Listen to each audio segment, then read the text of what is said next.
Venezuela estancada en una cola. Hasta $90 se necesitan para llenar un tanque de gasolina. Trump le dio argumento. Cabello pide investigar a opositores por declaraciones sobre el petróleo venezolano. Yucpas revelados. Se intensifican las protestas violentas en el occidente del país. ¿Velarán por los derechos humanos? Oficina de la CPI en Venezuela no pretende afectar investigaciones. Nuevos detalles del rescate. Niños colombianos recuerdan toda su odisea en la selva. Con esto y más damos inicio a la presente emisión de noticias en vivo de Impacto Venezuela. Hoy es 12 de junio de 2023. Iniciamos con las informaciones. Y es que la crisis del combustible vuelve a ser la sombra que aqueja a los venezolanos nuevamente. Intermitentemente ha ocurrido esta situación durante los últimos años en todo el país. Y es que las refinerías de Venezuela no se encuentran en su mejor estado. Algunas producen solo el 10, 20 o hasta el 40% es lo máximo que han logrado producir esto de su capacidad instalada. Por ejemplo, en el estado Lara solo llegan 10 gandolas de combustible a la semana para surtir todos los municipios de esta entidad. Ramón Vélez nos trae el panorama de la región centro-occidental de Venezuela. La información sobre la distribución que ha venido realizando Petróleos de Venezuela en la última semana la confirmó el gobernador de la entidad, Adolfo Pereira. A su juicio, este número de gandolas son desplegadas en los 9 municipios, zonas en las que los residentes pasan varios días a la espera de surtir sus vehículos de combustible. Llegan 25 cisternas, 20 cisternas, lo mínimo que llegan son 10 cisternas y luego vuelve a levantar 12 cisternas. Pero nunca hemos dejado de recibir combustible para el estado. ¿Y eso es para cuántas estaciones? Mira, más o menos equivalen a unas 45 estaciones de servicio, que siempre, diariamente, son surtidas a lo largo de todo el estado. Ante la situación que se vive con el combustible, el gobernador del estado Carabobo, Rafael Lacaba, informó que fue reactivada la producción de gasolina en la refinería de El Palito. Con esto, prevén que bajen las filas a lo largo de esta semana en Venezuela. Acabamos con el ministro Tellechea de hacer un recorrido por esta histórica y heroica refinería del Palito. Orgulloso de sus trabajadores, orgulloso de su moral, de su fortaleza. Y aquí está la planta FCC arriba, nuevamente. Pero tras este escenario con el combustible, el litro de gasolina continúa vendiéndose a 0,50 centavos de dólar en las estaciones de servicio en donde llega. Sin embargo, en el mercado negro, en el caso de Barquisimeto, se ha llegado a vender hasta en $3 por litro, lo que implica que un venezolano que dependa de un salario mínimo no tenga la capacidad de equipar su vehículo porque por 30 litros de combustible debería cancelar $90. Para Impacto Venezuela, Ramón Vélez. Nuestro equipo de corresponsales y reporteros ya se encuentra desplegado para traernos información de su interés. Tras las polémicas declaraciones del expresidente Donald Trump, donde afirmó que el país norteamericano pudo haberse quedado con el petróleo venezolano de haber colapsado el gobierno de Nicolás Maduro, el denominado número 2 del chavismo, Diosdado Cabello, advirtió que quienes apoyaron a la gestión del magnate y virtual candidato a la presidencia deberían ser objeto de investigación desde la Asamblea Nacional de mayoría oficialista. Ojalá hubiese responsabilidad penal. Ojalá. Responsabilidad política, yo estoy seguro que este pueblo se la va a cobrar. Ahora nos toca a nosotros desde la Asamblea seguro abrir una averiguación, ¿ves? Una averiguación para hacer las recomendaciones del caso. La Comisión de Política Interior seguramente va a abrir no sabemos quién es que dirige esa comisión, pero seguramente va a abrir una investigación, ¿ves? Pese a la advertencia, Cabello dudó que pueda establecerse responsabilidad penal desde el Poder Judicial venezolano, por lo que instó a la Comisión de Política Interior del Parlamento a iniciar el proceso legislativo, que estaría dirigido principalmente a la dirigencia opositora que formó parte del denominado gobierno interino de Juan Guaidó. ¿Pero es Juan Guaidó el único? No, todos, absolutamente todos los y todas los dirigentes y las dirigentes de la oposición venezolana han sido parte de esta agresión contra nuestro país. Dirigencia opositora que ha marcado distancia de las declaraciones de Donald Trump con pronunciamientos a través de las redes sociales durante las últimas horas.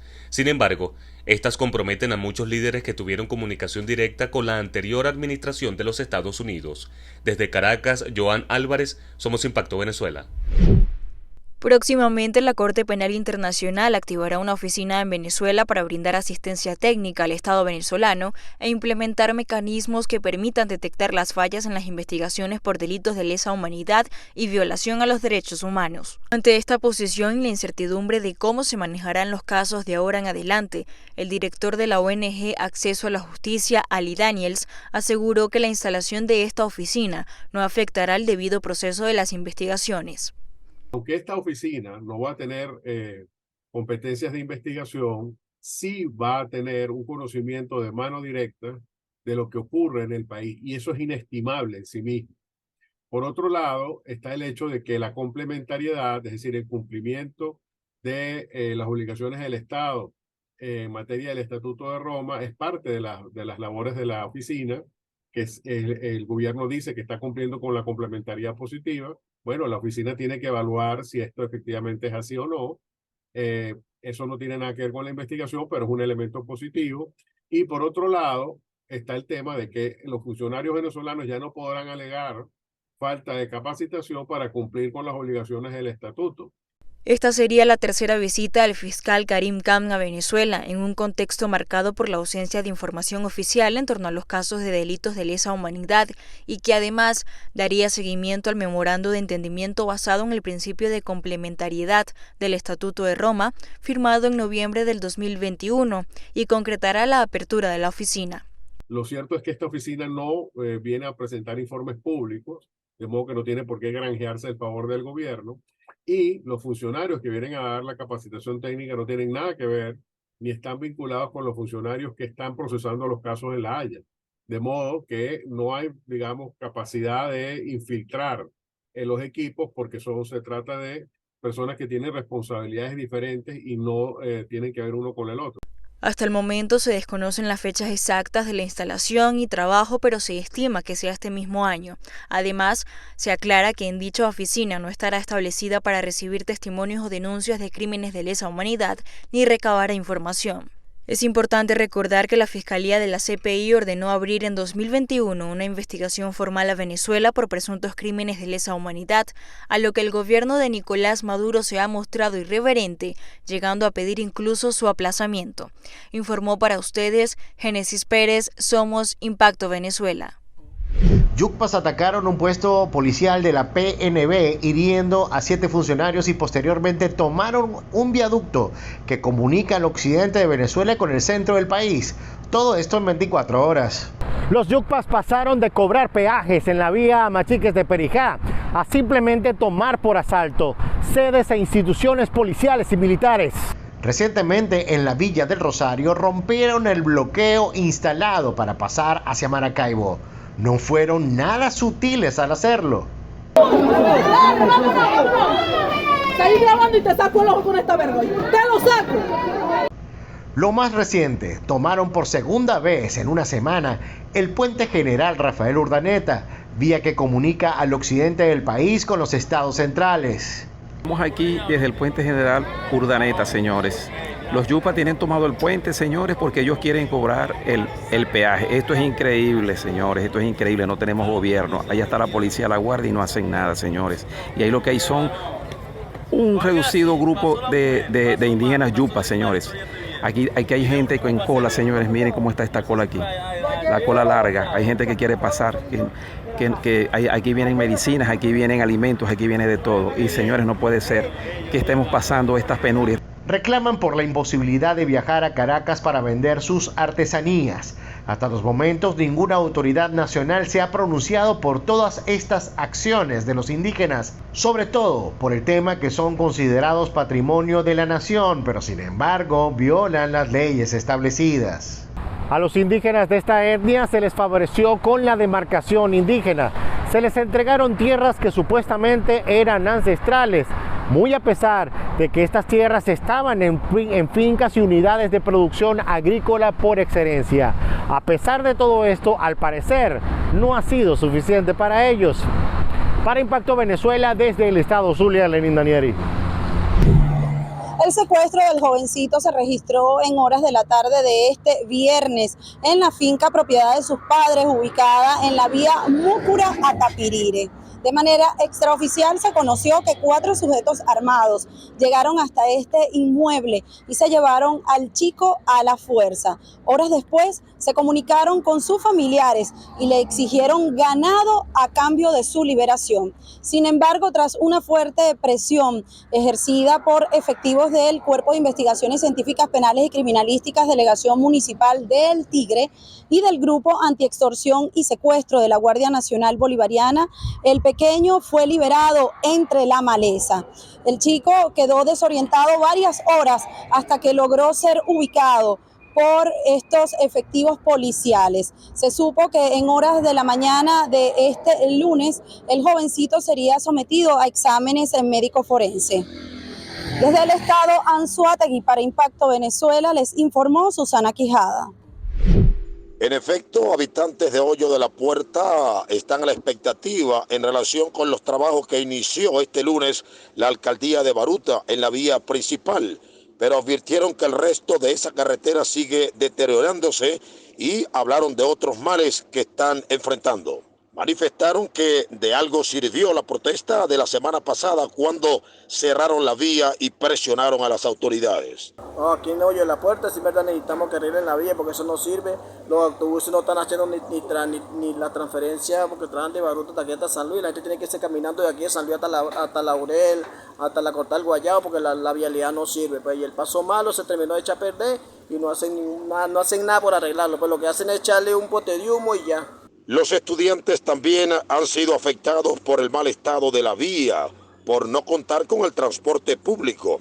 Pero se trata de una comunidad afectada también por falta de agua. Bueno, el agua, porque allá arriba nosotros vivimos en el sector de arriba y allá nunca, 15 años y allá nunca hay agua. ¿Cómo hacen todo este tiempo? ¿Cómo han hecho? Bueno, cisterna. Las aguas negras también se suman a las calamidades que enfrenta esta comunidad. Bueno, esas aguas negras también, cuando se tapa la alcantarilla, se tapa la cuneta, eso se va por la carretera y también eso es algo que tienen que tomar conciencia la alcaldía, el gobierno, no sé quién le compete eso, y bueno. El resto de la vía también presenta huecos y fallas de borde. Los habitantes de Hoyo de la Puerta hicieron una advertencia, o sea que en la misma forma como la alcaldía ha iniciado estos trabajos, también deben tomarse previsiones para controlar el tránsito vehículo pesado en la zona, lo cual afecta sensiblemente a la vía principal. En Caracas, Santiago Gutiérrez, somos Impacto Venezuela. Los 180 días de cese al fuego entre el ELN y el Ejército de Colombia inician el 3 de agosto. Mientras tanto, las condiciones de dicho acuerdo no están muy claras. Al parecer, el grupo guerrillero no dejará los secuestros ni las vacunas. Las operaciones de finanzas del ELN se comenzaron a discutir aquí, pero esa discusión no terminó. Se va a seguir discutiendo, entonces en estos protocolos no entraron. Se aspira a que más adelante sí. ¿Sí ve que es muy preciso? ¿Qué se entiende como finanzas en este caso, digamos? O dígame usted qué es. Para usted, ¿qué son finanzas del ELN? Yo entiendo que es la forma de financiación de la organización. Por ejemplo, si nosotros cobramos impuestos en las regiones, ¿esos son finanzas del ELN? Se mantendrán. Sí, por ahora, sí. Esa es la palabra, por ahora. Bueno, por lo general nosotros no hablamos de secuestro, hablamos de retenciones. Si no son necesarias, no se harán. Amigos de Impacto Venezuela, este avance del cese al fuego entre el ELN y el gobierno de Colombia dejó más preguntas que respuestas a los venezolanos, sobre todo habitantes de los estados Apure y Táchira, donde se ha denunciado en reiteradas oportunidades la presencia activa de miembros del Ejército de Liberación Nacional. No lo clarificaron. Para todo es bien sabido que este grupo irregular de izquierda hace operaciones en la línea fronteriza, pero hay incertidumbre. que no vayan a hacer que el acuerdo sea del lado colombiano y en la línea limítrofe ellos establezcan algunas actividades que puedan perjudicar a nosotros los venezolanos. Las negociaciones de paz ELN Gobierno de Colombia continuarán el 14 de agosto en Caracas. Marine Glot, Somos Impacto, Venezuela. Con el correr de las horas siguen surgiendo detalles de la odisea de los 4 niños que estuvieron 40 días perdidos en la selva de Colombia. Según uno de los rescatistas que los encontraron, pese a las inclemencias, los niños nunca perdieron la conciencia y recuerdan todo lo ocurrido. Cuando la encontramos realmente fue una felicidad muy inmensa, pues sí, estaba un poco muy desnutrida.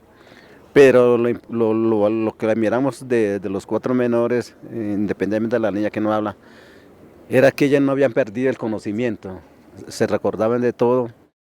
Los hermanos Leslie, de 13 años, Soleini, de 9, Tien Noriel, de 5, y Christine, de 1, indígenas de la comunidad Huitoto, viajaban junto a 3 adultos, incluida su madre, en una avioneta que cayó en la selva el 1 de mayo.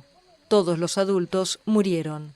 Durante 40 días, los niños lograron sobrevivir deambulando por la selva amazónica, en la que habitan jaguares, pumas y serpientes venenosas. La que dirigió todos esos 40 días fue la mayor. Fue muy inteligente porque nosotros cuando revisamos el maletín, ¿qué es lo que llevaba?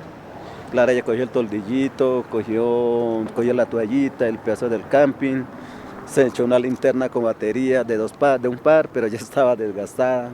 Los 2 celulares, creo que ellos se distraían a veces de noche, una cajita musical y la frasquita de gaseosa. Ellos siempre se ubicaban cerca de los ríos porque realmente ellos cargaban un frasquito de gaseosa y ahí cargaban su maletín. Cuando los encontraron, los niños estaban desnutridos y débiles. Si querían comer pan, solamente la mente era comer. Los menores fueron hallados a 5 kilómetros del lugar donde cayó la avioneta. Según los rescatistas, la niña dijo que habían escuchado un mensaje de su abuela en lengua huitoto, emitido por altoparlantes y en el que les pedían dejar de caminar. Hija, le agradezco, esté quieto, parado. El hallazgo se dio cuando los guardias indígenas llevaban un mes rastreando la selva junto a militares. Los niños se recuperan ahora en un hospital militar de Bogotá. Vamos con información en materia internacional. Por supuesto, iniciamos con el portal de la casa, impactovenezuela.com. Estados Unidos tiene a Ale Saab como trofeo. Estas declaraciones suceden cuando este lunes se cumplen 3 años de la detención de Ale Saab en Cabo Verde. Camila Fabri aseguró que se trata de una persecución política y mediática contra Venezuela que va más allá, llegando supuestamente ella al punto de secuestrar a un diplomático de igual forma. Fabri alertó en nota de prensa enviada a los medios que con la detención de Ale Saab, que ahora se encuentra en Estados Unidos, lo que se busca es enviar un mensaje de miedo. También señaló que su esposo ha sido víctima de tortura y que lo han obligado a firmar una declaración contra Nicolás Maduro. Estados Unidos y Colombia acuerdan abrir centro de procesamiento para migrantes el 19 de junio. La Casa Blanca anunció que llegó a un acuerdo con el gobierno colombiano para llevar a cabo estos centros, las llamadas oficinas de movilidad segura. Se implementarán en una fase de prueba durante 6 meses y según la información inicialmente se recibirán solicitudes de migrantes con el propósito de identificar y registrar a aquellos que estén de forma irregular en Colombia. Más de 140 miembros de personal federal estadounidense, así como de la Organización Internacional para los Migrantes y ACNUR, se desplegarán en los centros de procesamiento. Decenas de migrantes siguen arriesgando sus vidas para llegar a Estados Unidos en el tren La Bestia. A pesar que muchos migrantes han sufrido mutilaciones y algunos hasta han fallecido, cientos de ellos continúan arriesgándose a subirse en el techo de La Bestia, un tren de carga que hace un largo recorrido por México antes de llegar a la frontera de Juárez con El Paso en Texas. De acuerdo con un reportaje publicado en redes sociales de Univisión, para los migrantes la experiencia es una sensación horrible y varios opinan que en las noches es cuando más se complica la situación, pues el frío es casi mortal. Muchos de los migrantes que usan el techo del tren son colombianos y venezolanos.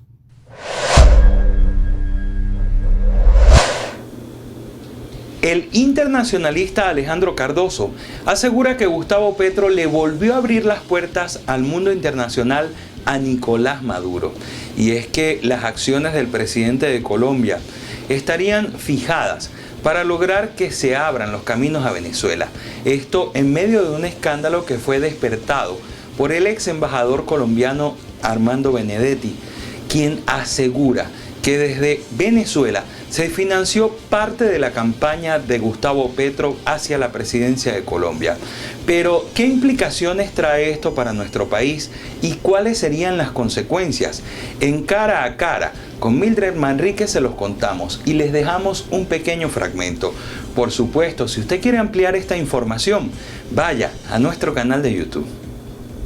Pero, ¿cuál podría ser el impacto si la justicia colombiana confirma que hubo una financiación ilegal por parte de la administración de Maduro hacia la campaña de Petro? Bueno, las instituciones favorablemente en Colombia no están sufriendo la destrucción que sufrieron las nuestras en Venezuela. Hay división de poderes todavía.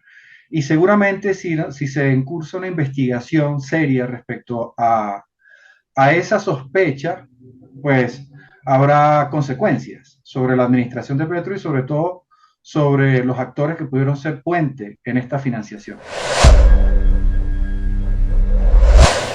Se pierden miles de kilos de tomate y esto se hace viral en redes sociales.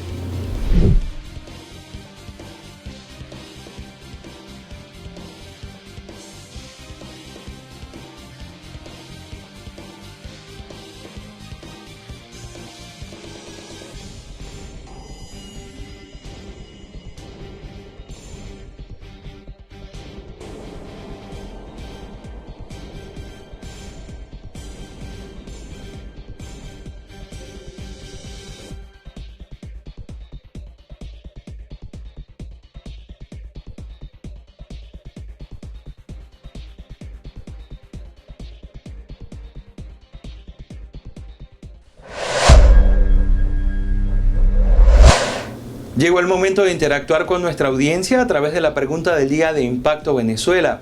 ¿Crees que Venezuela sea un paraíso fiscal? Los leemos. En nuestra cuenta de Instagram, Gregorio Diesel nos comenta: Venezuela es una lavadora industrial para los amigos de ese gobierno.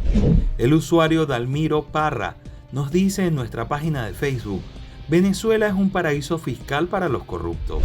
Pasando a nuestro canal de YouTube, María Antonia León responde: claro que es un paraíso fiscal, lamentablemente Venezuela es como el país de Henry Cooper, hay de todo y para todos. Esto no termina aquí mientras hayan acciones tan deplorables, imperdonables y complacientes.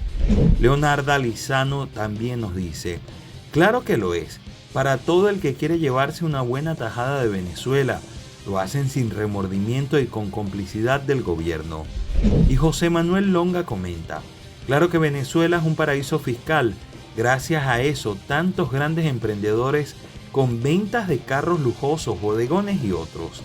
Gracias a nuestra audiencia por participar. En nuestra caricatura del día, Hernerio Dibuja nos muestra las ironías de Venezuela y el descaro total. Desde hace un buen tiempo, la administración chavista culpa a Estados Unidos de la crisis que atraviesa el país. Más ahora que Donald Trump declaró haber tenido intenciones de apoderarse del petróleo de Venezuela. Sin embargo, eso no fue necesario, ya que fueron otros dentro de sus mismas filas los que saquearon a PDVSA. De esta manera llegamos al final de la presente emisión de Noticias en Vivo a través de Impacto Venezuela. Los invitamos a seguirnos a través de nuestras redes sociales y por supuesto a visitar impactovenezuela.com.